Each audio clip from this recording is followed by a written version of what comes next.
9장 속에서 보면 욥은 빌다시 하는 말을 반박하기도 하지만 정말 자기 처지에서 하나님 앞에 호소하고 있고 자기를 잘 알고 있는 하나님께서 지금까지 침묵하고 계시는 것에 대해서 서운한 마음을 피력하고 있는 장면이 오늘 9장에 기록이 되어져 있습니다.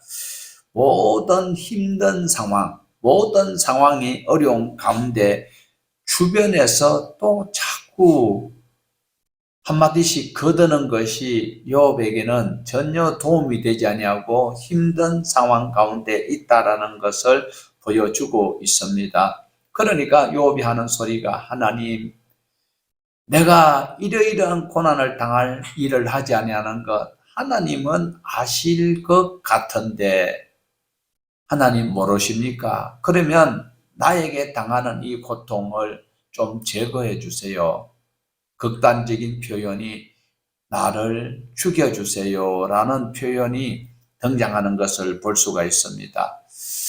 9장을 다섯 단락을 나눌 수도 있습니다. 그래서 첫 번째 단락은 1절에서 4절까지 나눌 수가 있는데 하나님 앞에 설 수 없는 사람들의 절망감을 표현하는 구절이 바로 1절에서 4절까지입니다. 우리 1절에서 4절 다시 한번 더 보시도록 하겠습니다.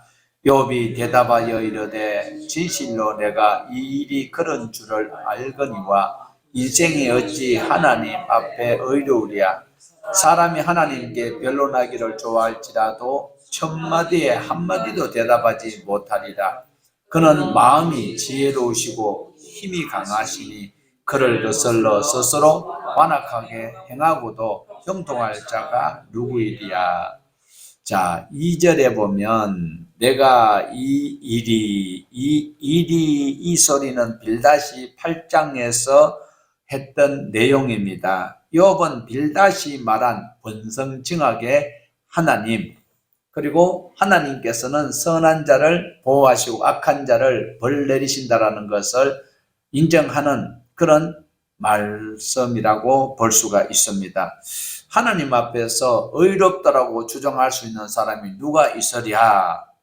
뿐만 아니라 하나님과 논쟁한다고 한들 하나님께서 천마디 말씀하실 때 사람으로서 한마디로 대답할 수 있는 사람이 있겠느냐?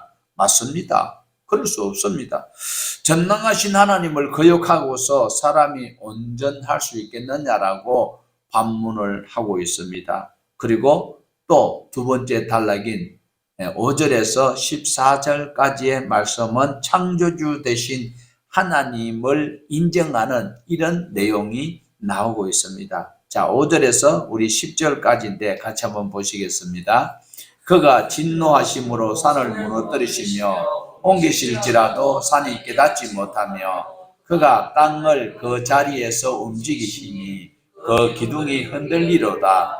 그가 해를 명하여 뜨지 못하게 하시며 별들을 가두시도다. 그가 홀로 하늘을 펴시며 바다 물결을 밟으시며 북두성과 삼성과 묘성과 남방의 빌시를 만드셨으며 청량할 수 없는 그 일을 셀 수 없는 기이한 일을 행하시느니라. 하나님은 전능하십니다. 하나님은 전능하시다. 그런데 그 전능하신 하나님이 공연히 진노하심으로 산을 여기 있는 것을 저쪽으로 옮기고 이쪽에 있는 걸 저쪽으로 옮기고 그렇게 마음대로 옮긴다든지 아니면 이유 없이 땅의 기초를 흔드는 그런 분은 아니다. 맞잖아요. 하나님이 괜히 심심해서 대전을 갔다가 저쪽 평양에 옮겼다가 평양을 또 저쪽 우크라이나로 옮겼다가 이렇게 하시는 분은 아니시다라는 겁니다. 그리고 또 7절에 있는 말씀 보면 하나님이 해를 명하여 뜨지 못하게 하시며 별들을 봉하셨다라고 했는데 하나님이 여호수아 장군을 통하여서 그 전쟁에서 목적을 이룰 때까지 해와 달을 멈추기는 하셨지만은 그걸 뜨지 못하게 한 적은 성경은 없습니다. 창세 이후로는 없다라는 것입니다. 하나님께서 해를 뜨지 못하게 한 적 여러분 들어보셨고 또한 성경에서 보셨나요? 없습니다. 그것뿐만 아니라 여러 별자리를 지금 설명을 하고 있는데 하나님께서는 해와 달 모든 별들을 만드시고 그 사이에 운행과 질서를 섭리하고 계시는 분이 하나님이십니다. 그런데 왜 그러면 5절에서 10절 말씀을 욥이 거론을 하고 있을까? 하나님께서 이렇게 전지전능하신 분이신데 그리고 이 모든 것을 섭리하시는데 계획 없이 하시는 분은 아니신 하나님인데 내가 이 고난 당하는 것도 그 하나님께서 예정하신 가운데에 포함이 되어 있지 않는가 이렇게 서운한 마음이 욥에게만 있습니까? 여러분에게는 없습니까? 천만다행입니다. 없으면. 그런데 욥이 이렇게 고통스럽고 힘든 것을 지금 하나님 앞에 하소연하고 있는 장면입니다. 다시 11절에서 14절까지인데 한번 보실까요? 이거는 이제 세 번역입니다. 하나님이 내 곁을 지나가신다 해도 볼 수 없으며 내 앞에서 걸어가신다 해도 알 수 없다. 그가 가져가신다면 누가 도로 찾을 수 있으며 누가 감히 그에게 왜 그러시느냐고 할 수 있겠느냐. 하나님이 진노를 풀지 아니하시면 라합을 돕는 무리도 무릎을 꿇는데 내가 어찌 감히 그분에게 한마디라도 대답할 수 있겠으며 내가 무슨 말로 말대꾸할 수 있겠느냐. 욥은 자신이 처하고 있는 이 상황이 하나님 앞에서 답답하다라는 것을 표현하고 있습니다. 하나님이 앞에 와 계신다 해도 자기가 못 볼 수 있다라는 거예요. 내가 이렇게 힘들고 그 많던 재물과 그리고 가축과 그리고 노예와 자녀들이 이렇게 섭시간에 사라져버리는 이런 환경이 있을 때 하나님께서 나를 도우시려고 오셨을 수도 있는데 내가 못 볼 수도 있다라는 그 내용을 피력을 하고 있습니다. 우리가 예배할 때 그리고 신앙생활 오래 하면서도 교회에서 설교를 듣고 성경을 배울 때에도 내가 듣고 싶은 것만 아멘 할 때가 있고 내게 부담스러울 때는 그것을 인정하지 못할 때도 있는 것처럼 우리는 사람들은요 보고 싶은 것만 보고 있어요. 자, 앞을 보세요. 앞을 보십니다. 자, 지금 뭐가 보입니까? 보셨지요? 자, 뭐가 보여요? 아니, 그래, 지금 여러분이 딱 보았을 때는 뭘 보았어요? 나무로 보입니까? 사람 보입니까? 예. 자, 그러면 여기는 무엇이 보입니까?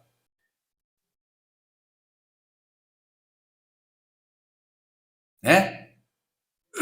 자, 우리가 지금 봤습니다. 뭘 봤어요?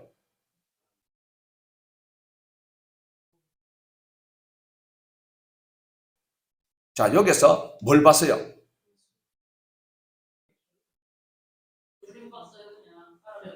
사람들은 자기 보고 싶은 것만 보고 있어요.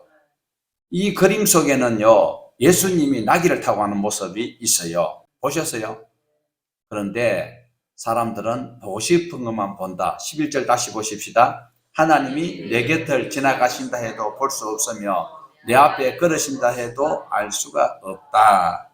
자, 이렇게 하나님이 욥 앞에 지나간다 손 치더라도 하나님은 영이시기 때문에 내가 하나님과 영적 교제가 단절된다면 하나님이 나에게 위로를 해 주시러 오셨을 수도 있는데 내가 못 들을 수도 있다라는 그런 마음이 속에 있습니다. 오늘 여러분이 우리 신앙 가운데서 힘든 일이 있고 시험된 일이 있을 때에 그냥 나는 왜 이렇게 사막의 외로운 당하새와 같은가 이렇게 하지 마시고 성령께서 나와 늘 함께하고 계심을 욥의 이 고백처럼 하나님이 영이시니까 내 앞에 지나가셔도 내가 못 볼 수도 있다. 내가 잘못이다라는 것을 이야기할 수 있는 이 신앙이 되어야 됩니다. 또한 12절에 보면 욥은 하나님께서 도로 가져가시면 찾을 수 있는 사람이 없다. 이게 또 하나님께서 주신 이도 여호와시요 취하실 이도 여호와시다라는 그 고백이 바로 욥의 고백이기도 한 것입니다. 욥은 고난 중에서도 하나님께서 만물의 주인이심을 간증하는 이런 신앙 고백이 지금 계속 연관이 되어져 있습니다. 그리고 우리가 조금 전에 보았던 13절에도 보면 라합이라는 말이 나오지요. 자, 라합은 여호수아 때에 두 정탐꾼을 숨겨주었던 그 라합을 말하는 것이 아니고, 여기서 라합은 바로 조금 전에 우리가 7장을 보았을 때 7장 12절에 보면 바다의 괴물이라고 나오고 있습니다. 그리고 시편에도 나오고 있고 이사야에도 나오고 있는 그것은 바로 하나님을 대적하는 세력들을 말하고 있습니다. 그래서 라합이 기생 라합은 아니다라는 것을 기억을 하셔야 돼요. 그리고 15절에서 21절에 하나님께서 우리와 함께 하지만 사람은 하나님을 만날 수 없는 이런 것을 말하고 계속 있습니다. 엘리바스나 빌닷이 와서 끊임없이 재촉하는 것은 회개해라고 하고 있습니다. 정말 욥이 기도하지 않는 사람이었을까요? 그리고 욥은 자기 자신이 왜 이런 고난이 내게 있을까? 이것을 하나님 앞에 늘 조아리고 또 묵상하고 있는 그런 실정인데도 외부에서 볼 때는 아닌 것 같은 거예요. 죄의 삭은 사망인데, 그러니까 자녀들이 죄가 있었기 때문에 그렇겠지. 마약을 했으니까 TV에 나오겠지. 이렇게 죄가 있는데도 뻔뻔하게 좀 너 회개해라. 너 자녀들이 그러면 그게 아비의 죄가 3, 4대 간다고 했는데 너는 지금 살아있지만은 분명히 무슨 은밀한 죄가 있을 거야. 이렇게 이야기를 하고 있습니다. 지금 이렇게 권면하는 사람은요, 말씀에 근거해서 하는 거예요. 하나님은 권성징악의 하나님이다. 그럼 다 확신을 가지고 욥에게 계속 권면하는 것이 욥에게는 견딜 수 없는 상처가 될 수 있다는 것을 말하고 있습니다. 욥이 하나님을 모르는 사람은 아닙니다. 그런데 욥은 빌닷과 엘리바스가 계속 회개하라고 재촉을 하고 있습니다. 너의 기도가 부족하다, 정성이 부족하다 이러면서 회개를 재촉하고 있습니다. 자, 여러분, 우리의 신앙생활 가운데서 욥처럼 답답한 일 느끼는 분이 있습니까? 안 느끼는 분이 행복한 사람입니다. 자, 17절에서 21절을 또 우리가 볼 수 있는데요. 17절에서 18절을 우선 먼저 보시도록 합시다. 자, 그가 폭풍으로 나를 치시고 까닭없이 내 상처를 깊게 하시며 나를 숨쉬지 못하게 하시며 괴로움을 내게 채우시는구나. 욥은 자기 자신을 하나님께서 폭풍으로 지금 이렇게 힘들게 하고 있다. 지금 물이 잔잔한데 간신히 힘이 빠져서 헤엄치고 가고 있는데 저기서 누군가가 다이빙 한다고 푹 와버리면 물이 찰랑하니까 아무것도 힘이 없어 간신히 가고 있는데 옆에서 막 다이빙을 하면서 큰 물결을 일으킬 때 힘든 것처럼 큰 폭풍이 욥을 힘들게 하고 있고 자기 상처가 너무 크다라는 것을 말하고 있습니다. 이 소리가 주위에서 신방원 대원들이 힘들게 한다라는 소리도 포함이 되어져 있고 하나님께서 가만히 계시니까 너무 힘들다라는 것을 말씀하고 있습니다. 자, 이 힘든 상황 고통스럽지요. 고통스러운데 도대체 내가 고통당하는 이유가 뭔지 나름 하나님 앞에 말씀으로 살려고 살았는데 이런 어려운 일이 있으니까 이 고통당하는 것도 힘든데 그래도 원인이라도 알면 내가 고치려고 또 개선하려는 그런 각오 때문에 그 순간을 견딜 수도 있고 극복할 수도 있는데 도대체 이유를 모르고 당하는 일이다 보니까 너무 힘들고 고통스럽다라는 것이 욥이 당하는 것을 우리에게 소개를 하고 있습니다. 우리도 원인을 알면은요, 훨씬 문제 해결하는 것이 수월하다라는 것, 상식일 것입니다. 자, 19절에서 21절입니다. 같이 봅니다. 세 번역입니다. 강한 쪽이 한 분이신데 힘으로 겨룬다고 한들 어떻게 이기겠으며 재판에 붙인다고 한들 누가 그분을 재판정으로 불러올 수 있겠느냐.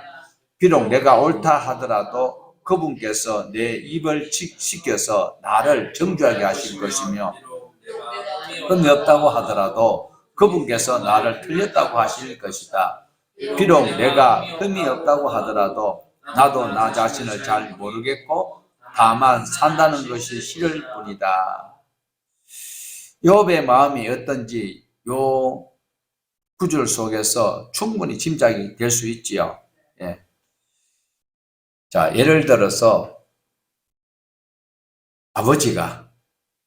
아버지가 일을 시켰어요. 그런데 그 일을 아버지가 시키는 것보다도 훨씬 더 유리하도록 일을 처리를 해놨어요. 그랬는데 그 전체적으로 보면 훨씬 더 유리한 그런 일을 했다 손 칩시다. 그랬는데 멀리 있던 형제들이 왔어요. 와가지고 이걸 왜 이렇게 하느냐. 이것이 더 익숙하고 우리가 지금까지 성장하면서 보았던 것이 이게 익숙했는데 이걸 왜 이렇게 하느냐라고 이야기를 하고 있어요. 이럴 때 아버지가 가만히 계세요. 충분히 아버지가 인정했거든요. 여기 있는 것보다도 이쪽으로 옮기는 것이 낫겠다. 그래서 효율적으로 해놨는데 아버지 묵인 하에서 그 일을 처리를 해놨어요. 그런데 형제들이 와가지고 아니 이거 여기 계속 여기 있었던 것이 좋은데 왜 이쪽으로 옮겼느냐라고 나무랄 때에 그 일을 했던 당사자는 어때요? 기분이 어때요? 욕과 똑같다라는 거예요. 섭섭하다라는 거예요. 아버지가 아니야 내가 이거 이래 하도록 내가 이야기했어 내가 옮기라고 했어 하든지 아니 그것이 나 더 좋아 나도 저래 하는 것이 더 좋다고 여겼어 이렇게 한 말씀 해주시면은 그 일했던 수고를 마지 않았던 그 사람은 마음이 편안할 건데 형제들이 와서 막 그 왜 그렇게 옮겼느냐고 힘들게 옮겨놨는 것을 막 나무랄 때에 침묵하고 계시는 부모님이 원망스럽다라는 것이 욥의 지금 19절에서 21절에 하는 소리에 가름할 수 있다라는 겁니다.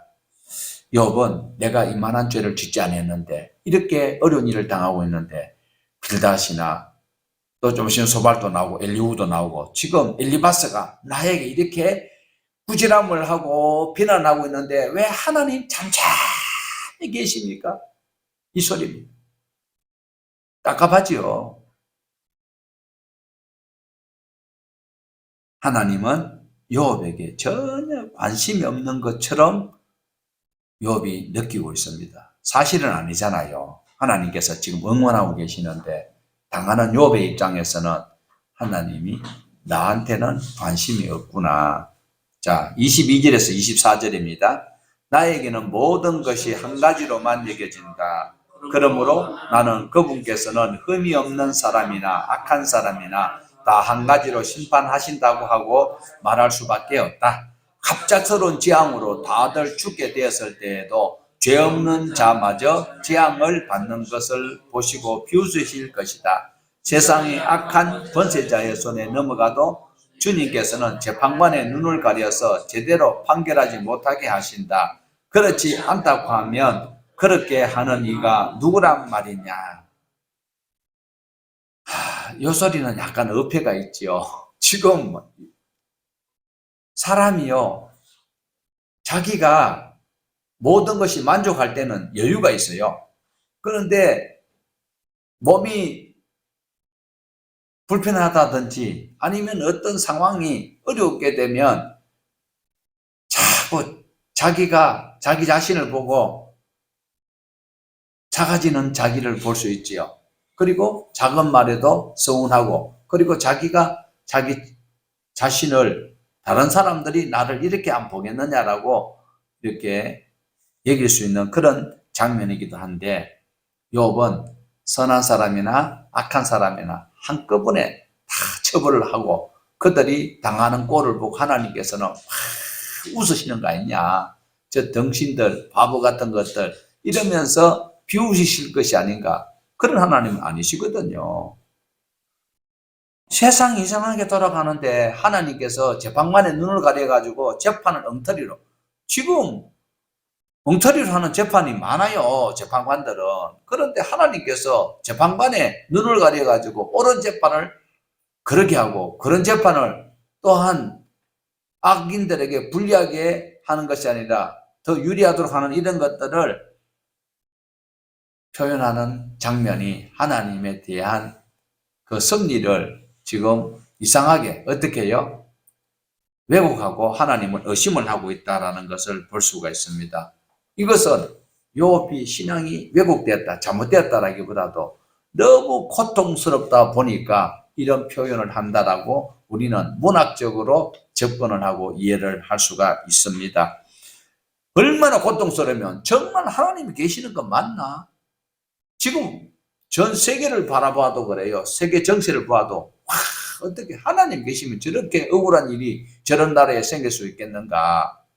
우리나라에도 지금 일어나고 있는 정당 간의 그 모든 공세 속에 관찰자 입장에서 보면, 이야, 어떻게 저럴 수가 있느냐라는 마음이 들듯이 욥의 입장에서는 지금 하나님 안 계시는 것이 느껴지고 있다는 겁니다. 욥은 하나님의 존재를 부정하는 것은 아닙니다. 욥은 하나님을 신뢰하고 있어요. 그런데도 자기가 당하는 고난 속에서 자기가 원하는 것에 전혀 이롭게 작용하지 않을 때 하나님에 대한 섭섭함을 표력하고 있는데, 우리도 충분히 이룰 수 있다는 것을 볼 수가 있어요. 자, 우리가 창세기부터 요한계시록까지 우리는 다 공부를 했습니다. 그 믿음의 사람들이 어려울 때 이렇게 약하여서 이런 소리를 할 수 있는 것, 충분히 사람으로서는 할 수 있는 것을 볼 수가 있습니다. 자, 이 땅에 재앙이 생기고 기후 환경이 막 바뀌는 이것은 가해자가 누굽니까? 인간입니다. 인간이 가해자인데 오히려 홍수가 나고 막 이러면 누구를 원망해요? 하나님이 굉장히 억울하시는 거예요. 가해자가 하나님 앞에 따지고 있는 거예요. 예. 욥이 그런 격이지만 힘들고 어려우면 약자 입장에서는 원망을 강자를 할 수가 있습니다. 사랑하는 여러분, 우리 모두가 다 가해자인데 하나님이 도대체 무슨 잘못을 했기에 늘 하나님한테 원망하고, 자기가 잘못해놔놓고 하나님을 원망하는 일이 허다합니다. 비일비재한 것이 우리의 일상에서 나타나고, 전혀 하나님 앞에 예배도 교회당에 한 번도 안 오는 사람들이 무슨 일이 생기면 하나님 계신 하늘을 원망하고 하나님도 무심하다. 욥이 지금 이렇게 22절에서 24절에 했던 말을 나중에 자기가 하나님 앞에 깨닫게 되고, 또 자기 입을 가리면서 내가 너무 무식한 말을 많이 했다라고 뉘우치는 장면도 볼 수가 있습니다. 자, 우리 25절에서 28절입니다. 나의 날이 경주자보다 빨리 사라져 버리니 복을 볼 수 없구나. 그 지나가는 것이 빠른 배 같고 먹이에 날아가는, 가령 내가 말하기를 내 불평을 잊고 얼굴빛을 고쳐 즐거운 모양을 하자 할지라도 내 모든 고통을 두려워하오니 주께서 나를 죄 없다고 여기지 않으실 줄 아나이다. 자, 여기에서 25절에 보면 나의 날이 경주자보다, 여기에서 경주자라고 이야기를 하고 있는데, 경주자가 전에 개역책에 보면 체부라고 되어 있어요. 체부가 누군가 하면 우체부예요. 고대에서 소식을 전달하는 사람은 우체부였어요. 체부였어요. 그래서 여기서는 경주자라고 번역을 하였지만 당시 배경을 보았을 때에 편지나 소식을 전해주는 사람을 체부라고 하는데, 그 체부를 모집할 때에 그냥 그럼 더 간신히 걷는 사람을 체부로 채용할까요? 일반 사람, 보통 사람보다도 발걸음이 빠른 사람을 체부로 채용할까요? 빠른 사람을 채용하겠죠. 그래서 욥이 느낄 때에 자기가 고난당하고 있고 원하는 날이 지나가는데 안 이루어지고 지나가는 날이 발빠른 체부가 걸어가는 것처럼 빨리 지나간다는, 여기서는 경주자라고 하면 경주자는 막 달리는 거잖아요.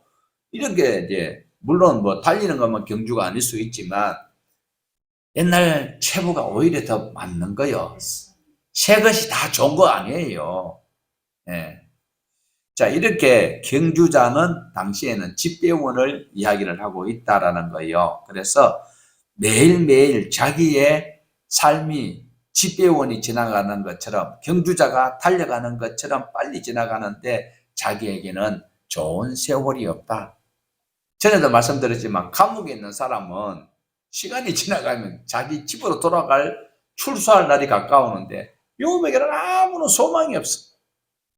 하나님도 침묵하시고 신방 오는 사람들마다 뼈 아픈 소리만 하고 이래 있는, 그것이 너무 어렵다라는 것을 말하고 있어요. 그리고 또 여기에 이제 26절에 빠른 배와 같고, 빠른 배라는 것은 이 당시에는 또 갈대로 가지고 만드는데, 우리나라 갈대, 그 빗자루 만드는 갈대가 아니고 여기 있는 갈대는 뭐 배를 만드는 데 사용하는 이런 건데, 뭐 좁질하게 뭐 카누 비슷한 그런 모습으로 이제 연상이 되는데, 그 배도 넓적한 뗏목보다는 좁은 배가, 갈대로 만든 그 배가 더 훨씬 빨리 지나가는 거예요. 이것이 자기의 고통 속에서 허무한 이런 나날을 소망이 없이 지나가는 것을 말하고 있어요. 그리고 또 독수리라고 나오죠. 학자들이 말하는데 독수리는요, 눈이 유별나게 좋은 그런 짐승이래요. 2km 상공에서도 먹이를 덜주가 지나가는 것을 다 보는데, 2km 같으면 오리잖아요, 오리. 거기서도 이렇게 보면 저기에 덜주가 지나가는 것을 볼 수가 있대요. 그것이 먹잇감을 향하여서 내리시를 꽂아질 때는 시속 200km로 쫓아요. 200km 같으면 얼마예요? 100km 달리면요, 눈 끔뻑하면 28m 날아가요. 그런데 200km 같으면 얼마예요? 그 정도로 독수리가 먹이를 향하여서 철이 낚아채는 것처럼 자기에게는 세월이 지나가는데 소망이 없다라는 것을 말씀하고 있습니다. 자, 긴 9절인데 29절에서 35절까지 우리 같이 한번 더 보시도록 합니다. 주님께서 나를 정죄하신다면 내가 무엇 때문에 이렇게 애써서 헛된 수고를 해야 합니까? 비록 내가 비누로 몸을 씻고 잿물로 손을 깨끗이 닦아도 주님께서 나를 다시 시궁창에 쳐넣으시니 내 옷인들 나를 좋아하겠습니까? 하나님이 나와 같은 사람이기만 하여도 내가 그분께 말할 수 있으련만, 함께 법정에 서서 이 논쟁을 끝낼 수 있으련만, 우리 둘 사이를 중재할 사람이 없고 하나님과 나 사이를 판결해 줄 리가 없구나. 내게 소원이 있다면 내가 더 두려워 떨지 않도록 하나님이 채찍질을 거두시는 것, 그렇게 되면 나는 두려움 없이 말하겠다. 그러나 스스로는 그럴 수가 없는 줄을 알겠다. 자, 이렇게 하나님 관심 밖에 있는 자기 자신을 바라보면서 절망을 표현하고 있습니다. 이런 부분들은 잘못돼서 우리가 배우면 안 되지요. 어려운 가운데서도 소망의 하나님을 바라보고 인내하면서 우리의 구원을 이루어가야 되는데, 오늘 본문은 욥은 지금 계속 하나님을 원망하는 것 같은, 그리고 절망에 가까운 표현을 한다 손치더라도 욥은 하나님을 부인한 적이 없습니다. 결국 하나님의 기쁘심을 여기서 우리는 배울 수가 있어야 되는 거예요. 당사자는 빨리 해결 끝나면 좋겠지만 연단을 많이 받을수록 상급이 큰 거잖아요. 그래서 하나님의 그 기쁘신 뜻을 욥은 모르지만 우리는 알고 있어요. 이런 것을 실현당하였던, 그리고 고난을 통하여서 아름다운 사역을 하였던 신약의 사도 바울의 고백이 로마서에 있습니다. 같이 보십시다. 깊도다 하나님의 지혜와 지식의 풍성함이여 그의 판단은 헤아리지 못할 것이며 그의 길은 찾지 못할 것이로다. 하나님의 기쁘심을 사도 바울은 깨달았어요. 그 많은 학문을, 배경을, 그런데 권력을 결국은 하나님을 알고는 배설물같이 버렸는 거예요. 하나님의 기쁘심을.